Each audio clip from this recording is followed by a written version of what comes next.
like glass. Now to do that, I've got some special filters on my lens, but before we dive into that, let's first look at some contests brought to you by Adorama. I just want to remind you that Adorama has some terrific contests, and if you enter, you could win some great prizes.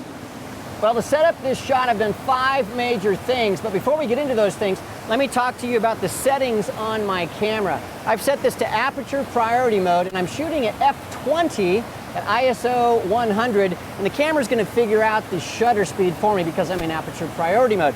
Now, I'm shooting at f20 because I want to make sure I have the depth of field to get everything in focus, and I need to make sure I have a really slow shutter speed so this water is blurred, which will give us that glassy look. All right, so we've got all of our settings set up. The other thing that I did here is I set my, my drive mode into a 2-second delay. So when I push the shutter release button, it will wait for 2 seconds and then take the picture. Again, I want to make sure that my camera is absolutely still, so I don't want to shake it with my finger, so I've done that as well. Well, the 5 things, we'll start first with auto exposure bracketing. And we talked about that in a previous episode. And so what I've done here on my auto exposure bracketing is I did a few test shots of this scene.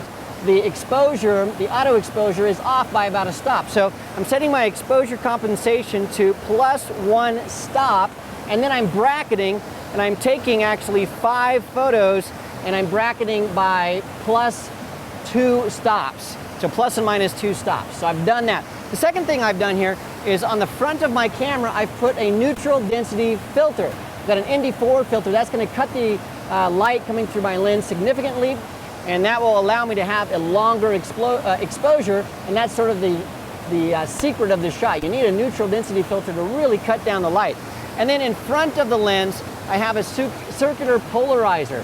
What that's going to do here, I've got a lot of reflections. I can rotate this circular polarizer, and that's going to cut down those reflections